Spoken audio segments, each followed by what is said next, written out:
biggest, the largest version of our show is coming to you live from Gainbridge Fieldhouse here in Indianapolis, where the Pacers practiced just a couple of moments ago and spoke to reporters. Here's head coach Rick Carlisle.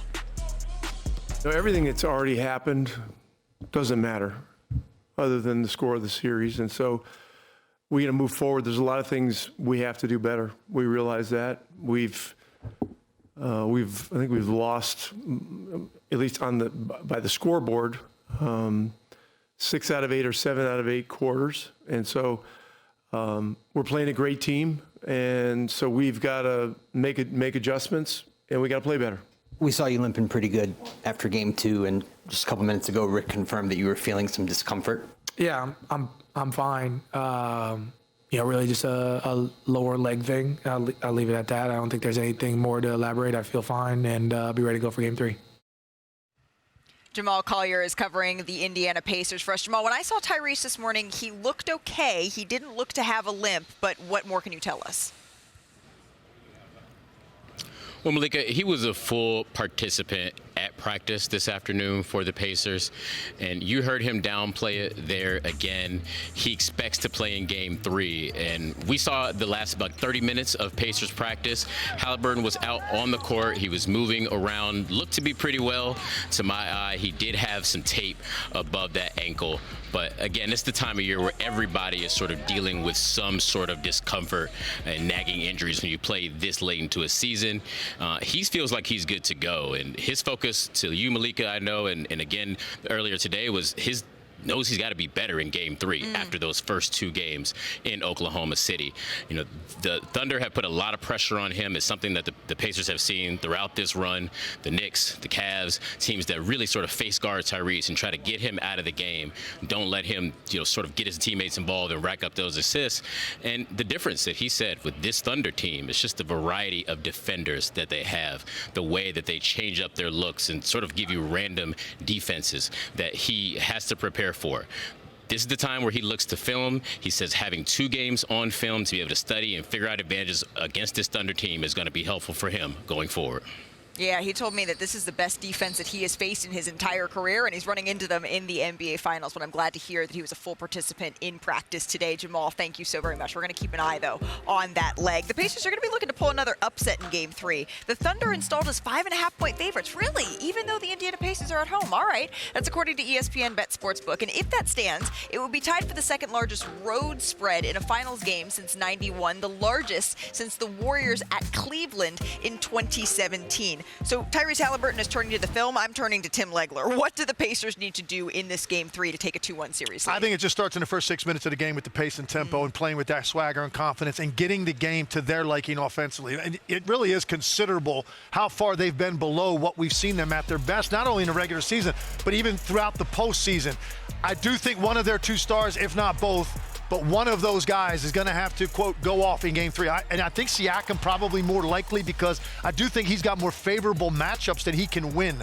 He's got a lot of smaller defenders on him, so I think he has to have a big game. He had 3 30-point games in the Knicks series. They won all 3 of those games, not coincidentally. So I look for Siakam to come out, set the tone. Haliburton obviously playing faster. This crowd, get them energized. Why so serious? I feel like we should celebrate Indiana, right? We've got a couple of fans out here. This isn't just basketball like it is in 49 states. This is Indiana. This is the home. This is the home. And when you think about it, you guys, they did their job. They stole one on the road. Okay. Now they're coming back home. And if you want to win Game 3, it's time for my checklist. I'll tell you the 3 things you absolutely need to do.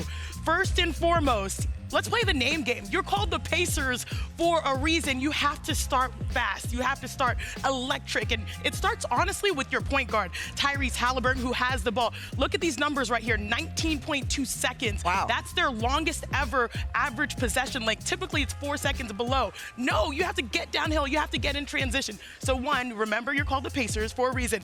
Number 2, it's my favorite position. You got to win the battle of the bigs, because, my goodness, my favorite play from Game 2 was this right here, and it was on the Thunder side. The big-to-big alley-oop. It had everyone in the arena out of their seats. They played the double big lineup. I think Hartenstein was plus 17 and plus minus. Chet had 15 points. And then your bigs, Pascal Siakam, Miles Turner, have to be more aggressive. Now, I know it's a tall task because they were fouling this man. I want you guys to see this possession. Ref, I'm paging a ref. This might have been a foul, but shout out to the MVP for playing on both sides. Pascal, you have the baseline. Maybe get baseline a little bit more. And here, that physicality really changes things. It changed the outlook. You need to get those guys going, Tyrese, Pascal especially. But last but not least, you see me right here, 20/20 vision. And I'm not talking about the fact that I got LASIK a few months ago. Didn't you get some help with that, sis? No, it's like when you see the stats, I better see 20-point scorers in the stat sheet for the Pacers, because if you look right here, it's wild. This is the 8th team without a 20-point score out of 158 teams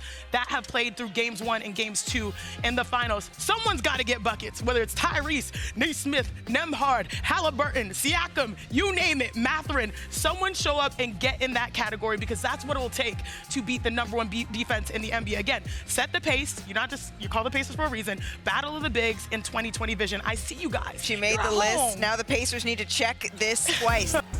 So let's get to Shai Gilgeous-Alexander, because he's continued his stellar season in the finals, averaging 36 points a game. That's the most points through a player's first 2 career NBA Finals games in league history. But it's not just SGA, right? In Game 2, the MVP, he was joined by Alex Caruso. You had Aaron Wiggins, Jalen Williams as the 4 highest scoring players in the game. It's the first time the 4 leading scorers in a finals game were teammates since 1966. And now the Thunder, they take to the road. They seek to win their 37th road game of the season. That would actually be tied for the 2nd most road wins in a season in NBA history. That's 1 shy of the Bulls in '96, and then the 16 and 17 Warriors. Here's SGA speaking with reporters today. The way I see it is like, the series is 1-1. The goal is to win 4 games, and after it being 1-1, it's now the goal is to get to 3 games, and it's first team to 3. So kind of like it's a blank slate. It's a scratch, 1-1, 0-0, and it's first to 3.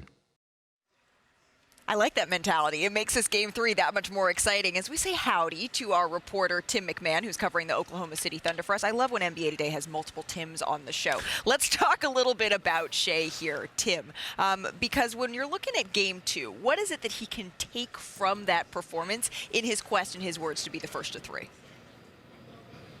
Howdy, Malika. You know, I don't know if there's such a thing as a mediocre 38-point performance, but by Shai's MVP standards, that's what he had in Game 1. And then Game 2, that was SGA. That's the guy who was the MVP.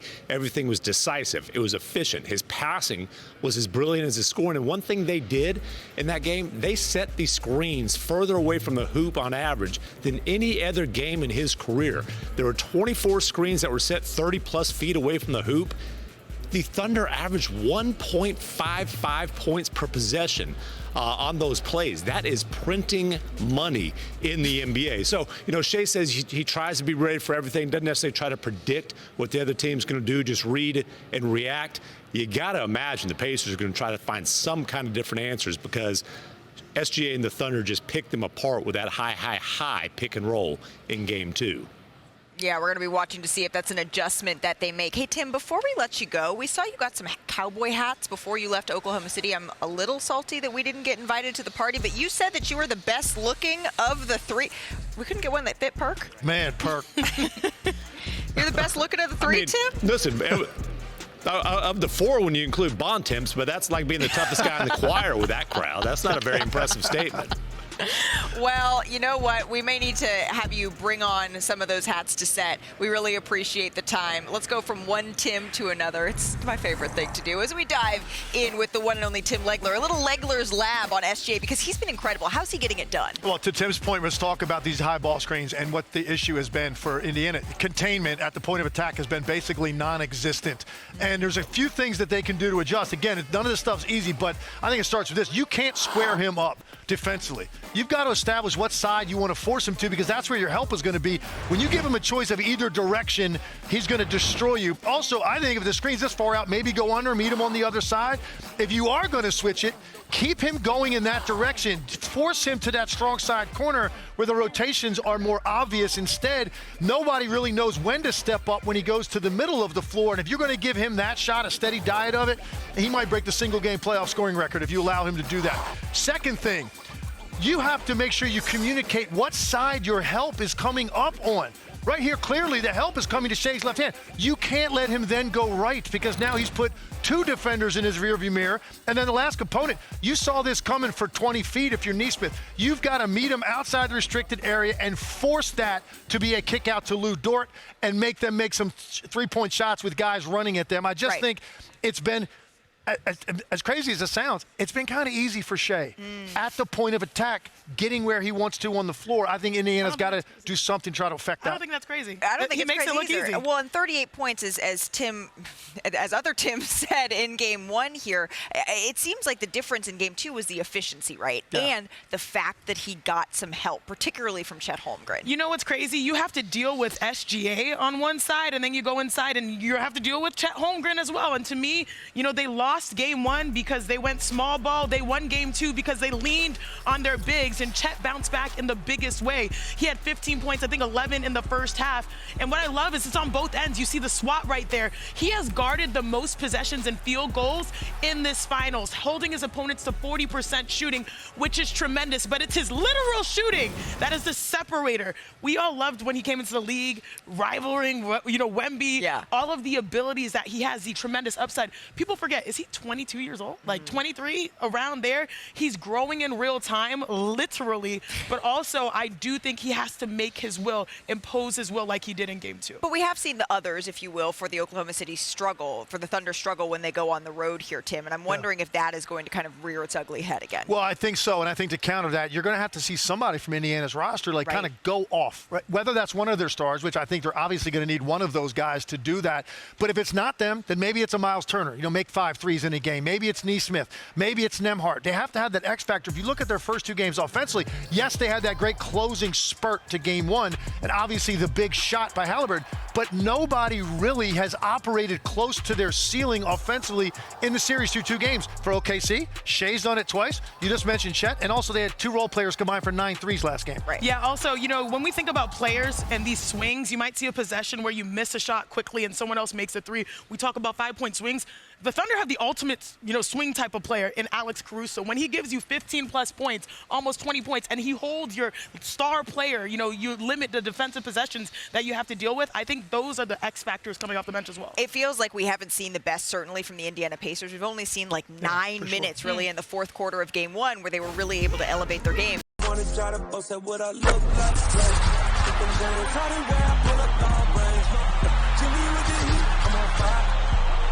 NBA,